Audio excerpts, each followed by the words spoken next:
नाज़रीन आदाब, international yoga day पर आप सबका बहुत बहुत इस्तकबाल हमारे स्टूडियो में। जी हां, आज का दिन बहुत ही खास है। आज इंटरनेशनल योगा डे दुनिया भर में मनाया जा रहा है और दीदी कौशिक की भी कोशिश है कि हर उस सेलिब्रेशन का हिस्सा बने जो दुनिया भर में होती है या हमारे मुल्क में होती है। आज भी हमने ये नन्ही मुन्नी कोशिश की है जहां पर हम आपको बताएंगे कि योगा होता क्या है, इसके फायदे क्या हैं, कैसे किया जाता है और किस उम्र से किस उम्र तक इसे करना ठीक होता है, सही होता है। और इस पर बात करने के लिए आज हमने स्टूडियो में दावत दी है एनआईएस क्वालिफाइड कोच, जी हां, योगा के एनआईएस क्वालिफाइड कोच हैं शब्बीर अहमद डार साहब। शब्बीर साहब, आपका स्टूडियो में बहुत बहुत इस्तकबाल। और इसके अलावा हमारे बीच दो नन्ही मुन्नी परियां हैं, दो नन्हे मुन्ने बच्चे हैं। जी हां, ये नेशनल प्लेयर्स हैं योगा के। एक है जरका और दूसरी है आयमन। और ये दोनों बच्चियां आज हमें दिखाएंगी कि योगा के आसन कैसे किए जाते हैं। सबसे पहले शुरू करते हैं हम शब्बीर साहब से। शब्बीर साहब, आपको इंटरनेशनल योगा डे पर बहुत बहुत मुबारक। थैंक यू सर, आपको भी। सबसे पहले आपसे जानना चाहेंगे कि हम योगा के बारे में थोड़ा सा इंट्रोडक्शन दे दीजिए हमारे देखने वालों के लिए। जी, योगा एक लाइफस्टाइल है। जी, तो अब लिटरल जो मीनिंग है योगा का, योगा एक यूज वर्ड, एक संस्कृत वर्ड यूज से निकला है जिसका मतलब है, माने है मिलाना, जोड़ना या बैलेंस करना। ये हमारी बॉडी को माइंड के साथ और माइंड को हमारे सोल के साथ, इमोशंस के साथ इसको अटैच करता है और उनको बैलेंस करता है। तो योगा जो है फिजिकली हम अगर बोलेंगे, योगा एक फिजिकल फिटनेस भी है, मेंटल वेलबींग है, it's a science of consciousness, it's a way of life. जी, क्या योगा सिर्फ फिजिकल एक्टिविटीज होती हैं या इसमें मेडिटेशन भी होता है? योग जो है ये it's not physical activities only. Yoga है 8 फोल्ड पाथ्स: यम, नियम, आसन, प्राणायाम, प्रत्याहार, धारणा, ध्यान, समाधि। और ये फिजिकल एक्सरसाइज एक पार्ट है जिसको हम योगा आसनास बोलते हैं। बाकी इसमें प्राणायाम, ब्रीदिंग एक्सरसाइज है, मेडिटेशन है, मॉरल इथिकल कोड्स है जिसको डूज एंड डू नॉट्स भी बोलते हैं। तो वो चीज़ें हैं, सेल्फ प्यूरिफिकेशन है, इसमें आपका माइंड, चित्त को कैसे कंट्रोल करते हैं अब, वो है ब्रीदिंग टेक्निक्स, ऑलरेडी मैंने बोल दिया है, प्रत्याहारा, बहुत सारी इसमें जो 8 फोल्ड पाथ्स है। तो ये सारा कंप्लीट जो है एक 8 फोल्ड पाथ्स का वही एक योग है। खाली आसन योग नहीं, एक पार्ट है योग का। जी, अगर हम कश्मीर की बात करें तो कश्मीर में योगा कहां पर है, कहां देखते हैं आप कश्मीर में योगा को? बहुत अभी अवेयरनेस आ गई है जब से 2015 से, जब से ये इंटरनेशनल डे डिक्लेयर किया गया है हमारे ऑनरेबल प्राइम मिनिस्टर साहब ने। तो उससे बहुत अवेयरनेस हो गई और लोगों में भी एक अवेयरनेस आ गई कि वो इसको आगे जाके ले जाए। उनके बेनिफिट्स, थेरेप्यूटिक बेनिफिट्स लोगों को अब पता चल रहे हैं, तो सारे अब योग करना स्टार्ट कर रहे हैं। और लकीली हमारे जम्मू कश्मीर में इस पे ज़्यादा काम हो रहा है। सो हमारे J&K स्पोर्ट्स काउंसिल भी बहुत ही अच्छा काम कर रहे हैं। वो बहुत सारे सेंटर्स है, youth service and sports department है और हमारे कुछ ऑर्गेनाइजेशंस है, yoga society of Kashmir, J&K योगासना sports association, सारे मिलके काम कर रहे हैं। डिपार्टमेंट ऑफ आयुष भी इस पे बहुत फोकस कर रहा है। जी, अवेयरनेस की अगर हम बात करें, कश्मीर में अवेयरनेस योगा के बारे में अभी बहुत ज्यादा नहीं है। जी, बहुत सारे बच्चे इसके साथ अभी उस तरह से नहीं जुड़े हैं जैसे बाकी स्पोर्ट्स से जुड़े हुए। जी, इसकी क्या वजह है? एक्चुअली यहाँ पे हमारे पास आपको पता ही इंफ्रास्ट्रक्चर की कमी थी। पहले हमारे पास स्टेडियम्स वगैरह नहीं थे। अब रिसेंटली हमारे गवर्नमेंट ऑफ इंडिया ने बहुत सारे स्टेडियम्स बना लिए हैं, बहुत सारे एवेन्यूज बनाए हैं जहाँ पे हम योगासना स्पोर्ट्स को वहाँ पे इम्प्लीमेंट कर सकते हैं। इसी सिलसिले में बहुत सारी कोशिशें हुई है। इससे पहले हमारे डिपार्टमेंट ने, स्पोर्ट्स काउंसिल ने पुलवामा में भी रिसेंटली एक वर्कशॉप किया था। बांडीपोरा में हमारा सेंटर चल रहा है। श्रीनगर में हमारा स्पोर्ट्स क्लब है, बहुत ही अच्छा स्पोर्ट्स क्लब है जहाँ पे योग की फैसिलिटीज़ भी है। और बहुत सारे ऐसे डिस्ट्रिक्ट हेड क्वार्टर्स है जहाँ पे योगा की फैसिलिटीज़ अवेलेबल हो गई है। तो उससे बहुत फ़र्क पड़ा है। और यूथ सर्विस एंड स्पोर्ट्स भी कर रही है। और साथ साथ में अभी योगा जो है it's a sports right now, तो उसमें बाकी बेनिफिट जो स्पोर्ट्स में बेनिफिट्स मिलते हैं वो भी मिलने लगे हैं। तो उससे थोड़ा बहुत इम्प्रूवमेंट मुझे लग रही है। लोग अब योग की तरफ लोग बढ़ रहे हैं। और सबसे बड़ी बात है कि यहाँ पे जो हेल्थ हैजर्ड्स है, जो हमारे लाइफस्टाइल डिसऑर्डर्स है, उनके लिए योगा बहुत ही एक मुफीद चीज़ है जिससे हम ये lifestyle disorder, specially psychosomatic disorders, anxiety, stress, obesity, thyroid, ये जो जितने भी उन पर काबू पा सकते हैं। हाँ, उन पे इजीली आप इसको कंट्रोल कर सकते हैं योग से। जी, आप योगा के क्वालिफाइड कोच हैं। हमारे पास कितने क्वालिफाइड कोच हैं पूरे कश्मीर में या पूरे जम्मू कश्मीर में, अगर ऐसे बात करें तो? जम्मू कश्मीर में अभी योगा के, योगासना स्पोर्ट्स के अभी जम्मू कश्मीर में हम 2 क्वालिफाइड कोचेस हैं जी। तो अभी रिसेंटली मैं डिपार्टमेंट में ही हूँ। एक अभी इसको रिसेंटली हमारा एक खेलो इंडिया सेंटर में उसकी अपॉइंटमेंट हो गई है कश्तवाड़ में। तो मैं चाहता हूं कि अभी लोग आगे बढ़े इसमें और इसको अपना एक रोजगार का जरिया भी अपना सकते हैं और इसमें बहुत सारे जॉब एवेन्यूज भी है अगर इसमें, लेकिन इसमें मेहनत है। Yoga is 99% practical and 1% knowledge. तो इसमें है कि इसमें ज्यादा पहले योग सीखना पड़ता है, प्रैक्टिकली करना पड़ता है, तब जाके इसमें आप नेशनल स्किल सकते हैं या बाद में आप डिग्री डिप्लोमा कर सकते हैं इसमें। जी शबीर साहब, आपसे जानना चाहेंगे कि जो योगासना के लिए एज है, कम से कम क्या एज होनी चाहिए एक बच्चे या बच्ची की, और ज्यादा से ज्यादा क्या एज होनी चाहिए? ये किस एज से किस एज तक किया जा सकता है? जो इसमें 2 चीजें हैं, योगासना स्पोर्ट्स एंड योगा। योगा के लिए कोई स्पेसिफिक एज नहीं है जी। योगा हर कोई कर सकता है, कि किसी भी एज में कर सकता है, किसी चाहे 6 साल का बच्चा हो चाहे 80 साल का एक बुजुर्ग आदमी हो, तो कोई भी कर सकते हैं, इसमें कोई एज लिमिटेशन नहीं है। जबकि योगासना स्पोर्ट्स में एज लिमिटेशन है, उसमें एक बाज़ाब्ता जो हमारी नेशनल योगासना स्पोर्ट्स फेडरेशन है उन्होंने एक प्रेस्क्राइब्ड एज ग्रुप किया है जिसमें 9 साल से लेके 28 ईयर्स तक, 9 ईयर्स से लेके 28 ईयर्स तक उन्होंने एज ग्रुप प्रेस्क्राइब किए और उसमें एक अभी अमेंडमेंट भी होने वाली है, 28 अबो भी एक सुपर सीनियर कैटेगरी भी बन जाएगी योगासना के लिए। जबकि योग तो सबके लिए, कोई योग जैसे एक्सरसाइज, फिजिकल एक्सरसाइजेस या थेरेप्यूटिक एक्सरसाइजेस या ब्रीदिंग एक्सरसाइज वो किसी भी एज में कर सकते हैं, उसमें कोई ये नहीं है।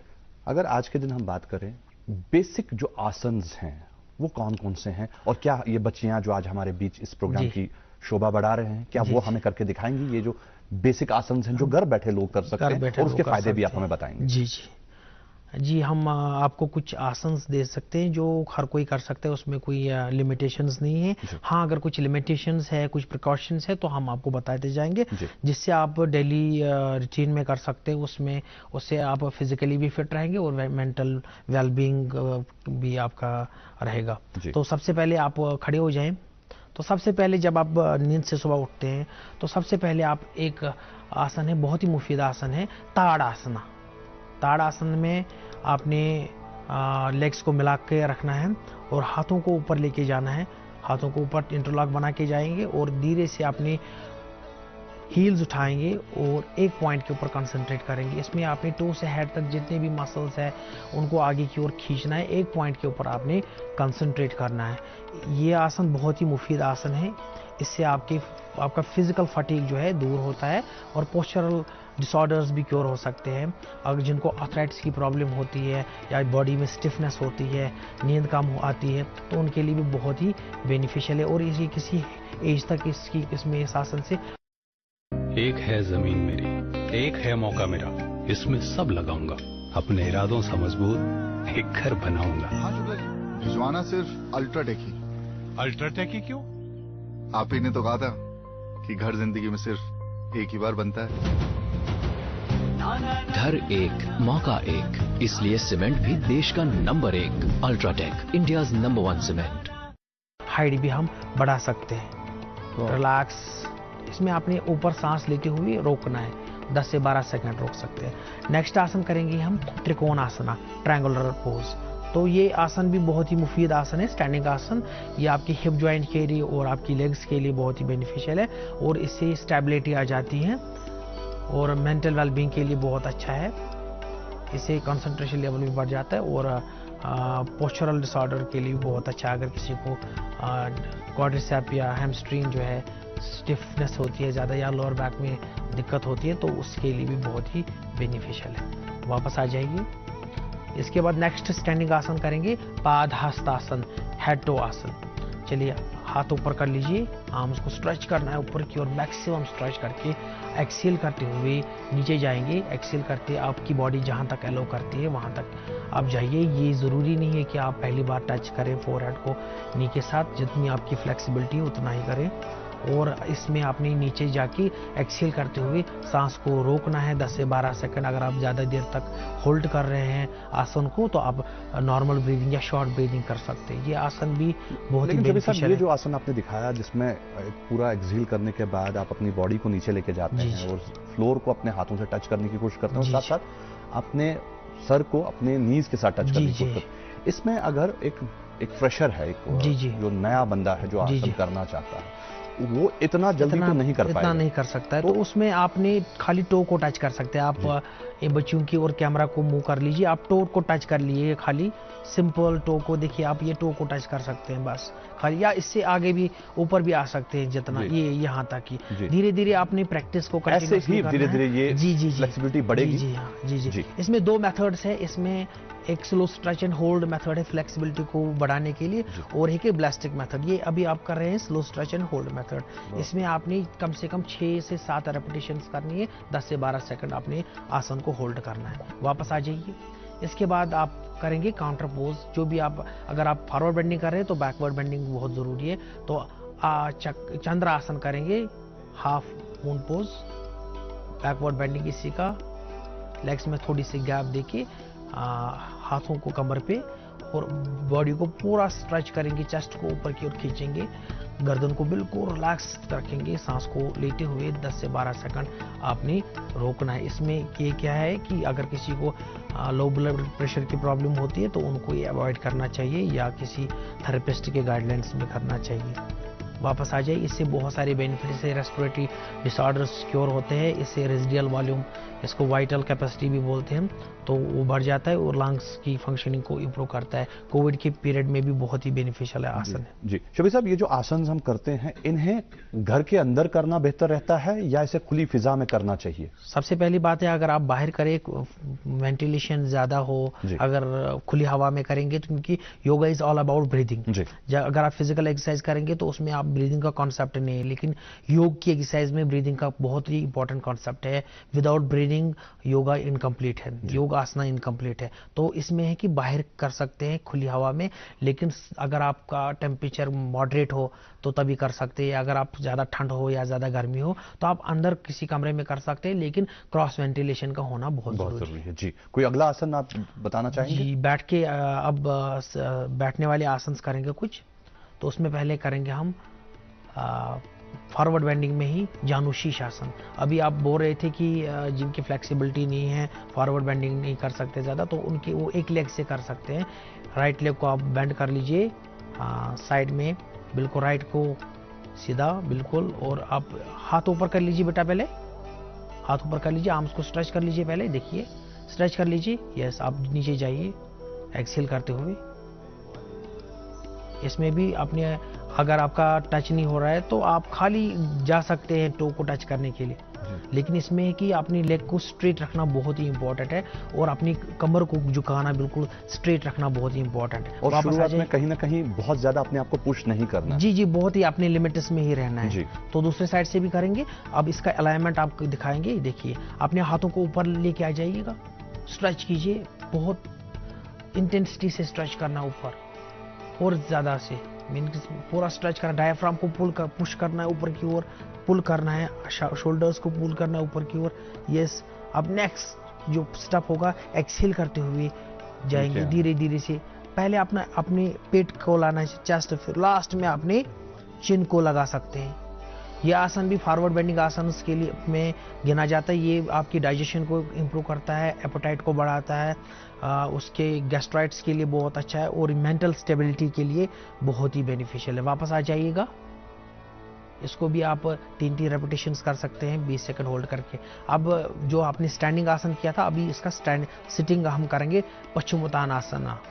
इसी का जिनकी फ्लेक्सिबिलिटी अच्छी है, जो यंग लोग हैं, वो इसको कर सकते हैं। आर्म्स को ऊपर स्ट्रेच करें, एक्सहेल करते हुए नीचे जाएं, टो को टच कर सकते हैं, या धीरे धीरे आप पूरा ट्रिगर बना के एल्बो को नीचे आप मैट के ऊपर रख सकते हैं। ये आसन के भी वही बेनिफिट है जो जानुशीश आसन है, लेकिन इसमें आपने बोथ लेग से करेंगे तो आपके क्वाड्रिसेप्स के लिए अच्छा है, ग्लूटस मैग्निमस, ग्लूटस मैक्सिमस, और ये ट्रेपेजियस मसल्स को भी स्टिमुलेट करता है। उसके साथ साथ आपके आपका एब्डोमिनल की फंक्शनिंग जो है वो इम्प्रूव हो जाती है। वेट लॉस के लिए बहुत अच्छा है, आपके पैनक्रियाज, किडनी, लिवर, स्प्लीन के लिए बहुत ही बेनिफिशियल आसन है। और इससे हार्ट की फंक्शनिंग भी इम्प्रूव हो जाती है। ये स्लिप डिस्क वाले पेशेंट को नहीं करना है, या हर्निया जिनको हो, या ज़्यादा एक्यूट ब्लड प्रेशर की प्रॉब्लम रहती है, उनको नहीं करना चाहिए। और ये स्ट्रेस के लिए भी बहुत ही बेनिफिशियल आसन है। वापस आ जाइए। अब नेक्स्ट आसन जो हम करेंगे वो करेंगे भुजंगासना, स्नेक पोज जी। कोबरा। तो ओवरऑल ये जो आसन हम दिखा रहे हैं अभी हमारे देखने वालों को, ये वो बेसिक आसन हैं जिनको करके आपकी जो बेसिक रिक्वायरमेंट्स हैं जी योगासन में आने की, जी, जो जी। बेसिक रिक्वायरमेंट्स हैं वो यहीं से शायद जी जी, ये बेसिक आसन्स है। और ये आसन्स ऐसे हमने फ्रेम के लिए कर लिए है कि हर कोई में लगभग 80% पॉपुलेशन ही कर सकती है। जी। अगला आसन कौन सा? अगला आसन है भुजंगासन, स्नेक पोज जी। तो इसमें भी आप अपने हिसाब से इंटेंसिटी बढ़ा सकते हैं। अगर किसी की फ्लेक्सिबिलिटी कम है तो हाथ आगे रख सकता है, धीरे से ऊपर आना है। बिल्कुल ये बिल्कुल आप सिंपल आसन कर रहे हैं। इसमें क्या है, पेल्विस जो है आपका वो नीचे ही रहना चाहिए और लेग्स में बिल्कुल गैप खत्म करनी है। और अपने हाथों को आगे कर सकते हैं, जरा हाथों को आगे कर लीजिए। ये जरूरी नहीं है कि आप पहली बार आप इसे, जितनी आपकी फ्लेक्सिबिलिटी है, जितनी आपकी बॉडी अलो करती है तो उतना ही जाइएगा। इसमें भी सांस लेते हुए जाएंगे ऊपर, और 10 से 12 सेकंड अगर आप सांस रोक सकते हैं या 30 सेकंड तक रोक सकते हैं, रोक लीजिए। अगर आपसे सांस नहीं रुकती है तो आप नॉर्मल ब्रीदिंग कर सकते हैं इसमें। वापस आ जाइए। अब जो एथलीट्स हैं हमारे, वो बोलेंगे कि खाली हमने बेसिक्स के लिए, जो बाकी गेम्स के एथलीट्स हैं उनकी परफॉर्मेंस को बढ़ाने के लिए भी ये बहुत ही बेनिफिशियल आसन है। ये आसन से नर्वस सिस्टम जो है, CNS सेंट्रल नर्वस सिस्टम के लिए बहुत ही बेनिफिशियल है। और इससे हमारी बैक की जो हेल्थ है वो इम्प्रूव होती है, और हार्ट, लिवर के लिए भी बहुत ही बेनिफिशियल है। और साथ में ये थायराइड ग्लैंड को स्टिमुलेट करती है। थायराइड और पैराथायराइड के पेशेंट्स को भी बहुत ही बेनिफिशियल। ये जो आसन हम बता रहे हैं अभी हमारे देखने वालों को, ये हफ्ते में कितने दिन किए जा सकते हैं? अब ये है कि अब आपको बैलेंस करना है अपने साथ साथ में, आसन के साथ साथ में आपने प्राणायाम भी करना है, षटकर्मा भी करना है, डिटॉक्स क्रिया जिनको बोलते हैं। जैसे आयुर्वेदा में पंचकर्मा है, 5 प्योरिफिकेशन टेक्निक्स, तो योग में है 6 प्योरिफिकेशन टेक्निक, षटकर्मा। उसको ज़्यादा भी पॉपुलैरिटी नहीं मिली है। तो ये बहुत ही इंपॉर्टेंट चीज़ें हैं जिससे अपनी बॉडी को डिटॉक्स कर सकते हैं। तो अब आपका रहा सवाल कि योग हफ्ते में कितनी बार करना चाहिए। मुझे लगता है कि योग हम सुबह मॉर्निंग में हर दिन करना चाहिए। तो वो अब ये है कि हर दिन वही की एक्सरसाइज करेंगे तो उसका इम्पैक्ट कम होता है। आपने एक स्केड्यूल बनाना है तो उसमें 10 एक्सरसाइज, कभी आप फ्लोर का करेंगे, कभी आप कार्डियो एक्सरसाइजेस करेंगे जिसमें आपकी हार्ट रेट बढ़ जाए, कभी आप स्ट्रेचिंग के ऊपर फोकस करेंगे, कभी आप फ्लेक्सिबिलिटी के ऊपर फोकस करेंगे, कभी आप स्ट्रेंथ के ऊपर फोकस करेंगे, कभी आप बैलेंस, कोऑर्डिनेटिव एबिलिटीज के ऊपर फोकस करेंगे। तो योग के जो है बहुत सारी वैरायटीज है, लेकिन अब जिनको बेसिक चीजें हैं वो ये रोज कर सकते हैं, उनको बेनिफिट मिलेगा इससे। हाँ, याद रखिएगा कि हर कोई आसन जो जल्दबाजी में नहीं करना चाहिए, बिल्कुल सॉफ्टली करना चाहिए, स्मूथली करना चाहिए, विदाउट जर्किंग करना चाहिए। और काउंटर पोज करना बहुत जरूरी है। अगर आपने फॉरवर्ड बेंडिंग की, बैकवर्ड बेंडिंग भी करना जरूरी है। अगर आपने राइट लेग से किया आसन तो लेफ्ट लेग से भी करना बहुत जरूरी। इन चीजों का ध्यान रखना जरूरी है जी। ये तो बेसिक आसन हो गए। इसके बाद कोई एडवांस आसन है जो आज हमारे बच्चे करके दिखाएंगे? एडवांस आसन के लिए बच्चे आप आ जाइए ऊपर। वापस आपका जो बना है आज का वो अब स्टार्ट कर लीजिए। ये एथलीट्स के लिए है जी, जो बहुत सारे गेम्स में पार्टिसिपेट करते हैं उनको। पापा, यहाँ से अपना प्लॉट शुरू होता है। मैं आपको लेआउट दिखाता हूँ। ये आपका रूम और इस साथ में बैल्कनी और इस मिट्टी पे घर। पापा साहब, बेटा, घर जिंदगी में एक ही बार बनता है। भरोसा रखिए, घर मजबूत ही बनेगा। एक है मौका, इसमें सब लगाऊंगा, अपने इरादों से मजबूत एक घर बनाऊंगा। भिजवाना सिर्फ अल्ट्राटेक ही। अल्ट्राटेक ही क्यों? आप ही ने तो कहा था कि घर जिंदगी में सिर्फ एक ही बार बनता है। घर एक, मौका एक, इसलिए सीमेंट भी देश का number 1 UltraTech, India's number 1 cement. उनकी फ्लेक्सिबिलिटी को बढ़ाने के लिए ये देखिएगा, डिम्बा आसना और चक्र आसना। ये ना बच्चे जो है एकदम से ना करें इस चीज़ को, इसके लिए बहुत प्रैक्टिस की ज़रूरत होती है। अभी ये इनको भी, ये प्रोफेशनल है इसमें, तो इसलिए ये आसन करते हैं इसमें। वापस आ जाइए, इसको बोलते हैं हम चक्रासना या डिंबासना। अब नेक्स्ट आसन करेंगे।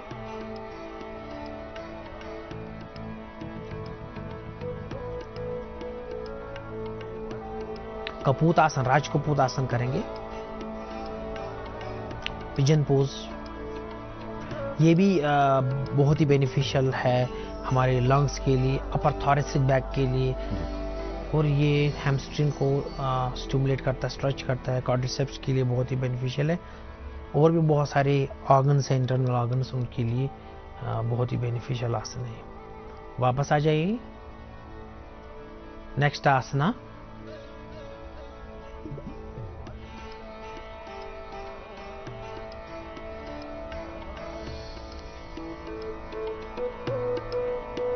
धनुरासना, पूर्ण धनुरासना।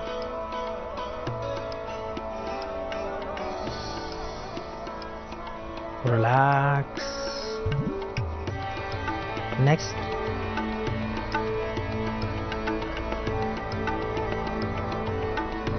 लघु वज्रासना।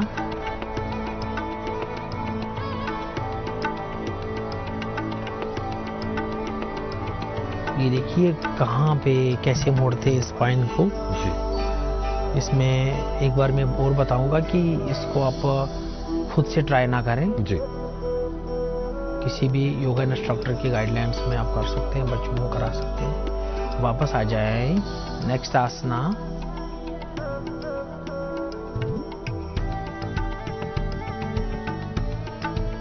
शलभासना और पश्चिमोत्तानासना। यहाँ पे रोकिए बच्चा, होल्ड कर लीजिए सिर पे, इंटरलॉक बनाइएगा पूरा और ऊपर खींचिए।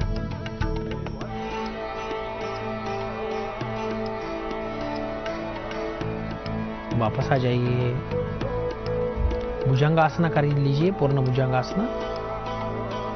जैसे अभी हमने सर भुजंगासन किया था, अब इसका है एक और एडवांस स्टेज, पूर्ण भुजंगासन। आयमन आप भी करो पूर्ण भुजंगासन, पूर्ण भुजंगासन करो। स्टार्ट। इसमें आप टच भी कर सकते हैं पीछे से।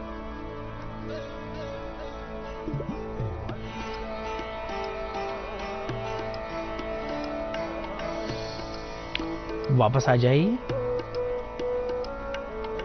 नेक्स्ट।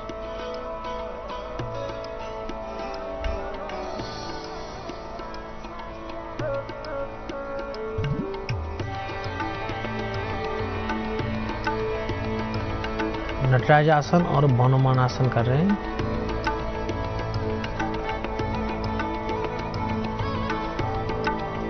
वापस रिलैक्स।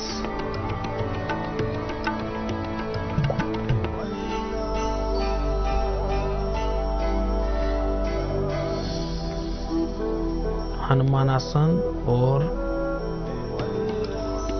पद्महाल आसन।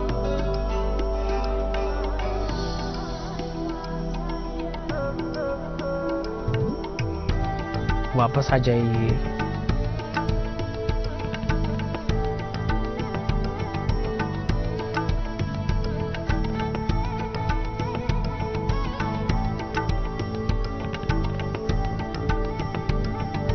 चलिए बेटा।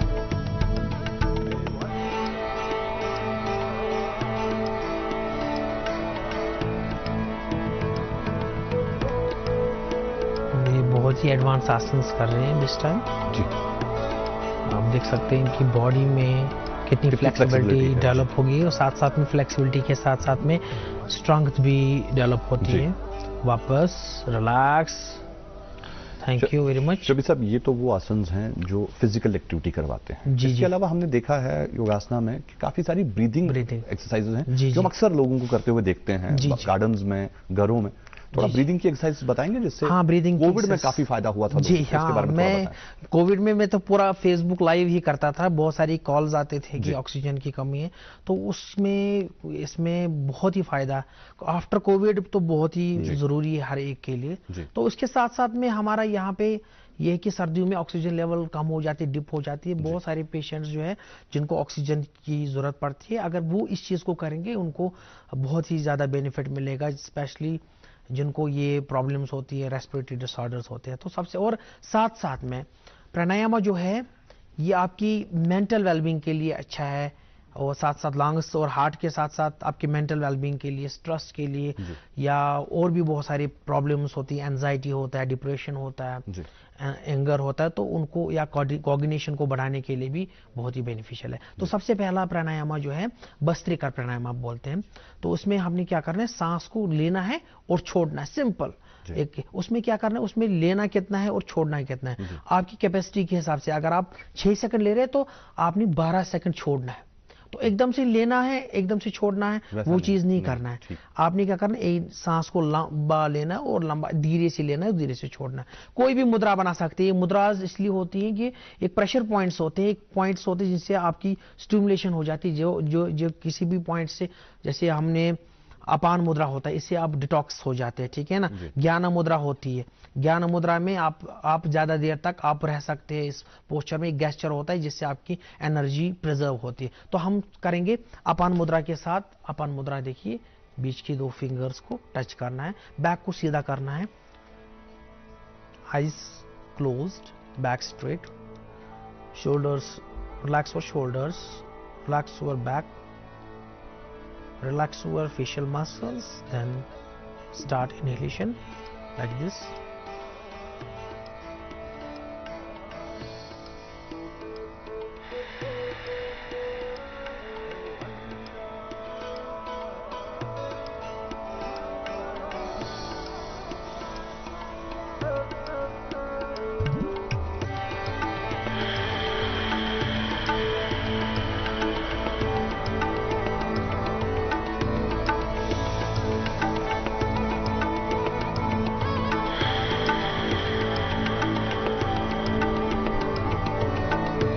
मैंने 4-5 राउंड्स किए, लेकिन आपने क्या करना है, आपने कम से कम 3 मिनट से 5 मिनट के बीच में इसको करना है। लेकिन जल्दबाजी नहीं, आपने सांसों को काउंट नहीं करना है, बिल्कुल आपने सांसों को लेना है। इसमें योगिक ब्रीदिंग करनी है। आपने पहले पेट से सांस लेना है, फिर चेस्ट से सांस लेना है, तो पूरा फुल होना चाहिए। और फिर धीरे धीरे से जब आप छोड़ेंगे, आपका चेस्ट नीचे आ जाएगा पहले, फिर पेट आपका अंदर जाएगा, ताकि जो आपके टॉक्सिन्स है बॉडी में वो निकल जाए।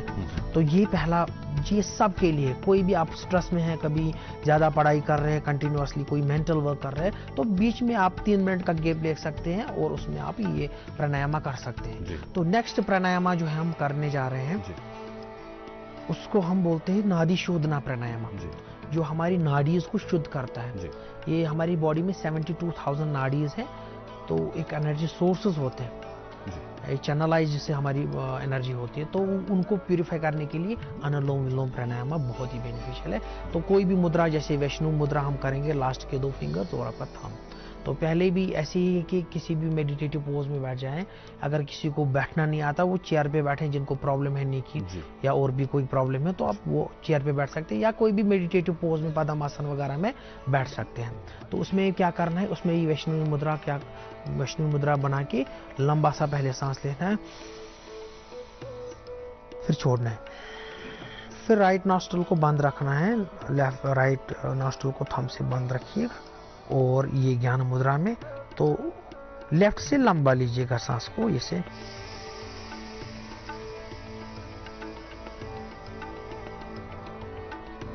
और फिर जब आप पूरा सांस लेंगे तो लेफ्ट को बंद करेंगे, राइट से छोड़ेंगे।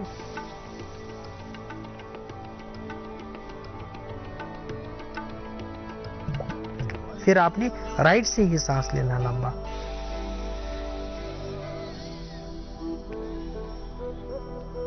राइट को बंद करके लेफ्ट से छोड़ना। जी, ये ऑल्टरनेट नॉस्ट्रल ब्रीदिंग बोलते हैं। लेकिन इसमें क्या है, जो प्राणायाम है ये होता है पूरक, कुंभक, रीचक, इनहेलेशन, रिटेनेशन एंड एक्सहेलेशन। तो ये 3 प्रोसेस जो है ये प्राणायाम में होते हैं। लेकिन जो बिगनर्स हैं वो इनहेलेशन और एक्सहेलेशन के ऊपर करेंगे, और जो उनको मास्टरी होगी प्राणायाम में तो फिर उनको उसके लिए उन्हें सीखना पड़ेगा। जी जी, शबीर साहब, आपका बहुत बहुत शुक्रिया। Thank you. आज आप हमारे स्टूडियो आए और आज के इस खास मौके पर, आज के इस खास दिन पर आपने अपना कीमती वक्त हमें दिया, और हम बच्चियों का भी बहुत बहुत शुक्रिया अदा करते हैं। इन नन्ही मुन्नी बच्चियों ने हमें ये योगासना बताएं, हमें ये आसन्स बताएं कैसे किए जाते हैं। बेटा आप दोनों का बहुत बहुत शुक्रिया यहाँ आने के लिए। आप दोनों को भी हमारी तरफ से इंटरनेशनल योगा डे की बहुत बहुत मुबारक। शबीर साहब आपको भी एक बार फिर इंटरनेशनल योगा डे की बहुत बहुत thank you very much sir, thank you. तो नाज़रीन, ये था आज का एक नन्हा मुन्ना तोहफा आप सबके लिए डीडी कश्मीर की तरफ से। जी हाँ, इंटरनेशनल योगा डे पर हमने ये प्रोग्राम आप तक पहुंचाया और उम्मीद करते हैं कि आप आज से ही योगासना सीखना और करना शुरू कर देंगे और आपकी जिंदगी में इससे काफी फायदे होंगे। इंशाल्लाह ऐसे ही किसी मौके पर आपसे फिर होंगे मुलाकात। जब तक के लिए दीजिए इजाजत, लेकिन चलते चलते आपको बता दें कि इस साल की जो थीम है वो है योगा फॉर ह्यूमैनिटी। ये हमेशा याद रखिएगा। तो अल्लाह हाफिज, आपका भी और हमारा भी।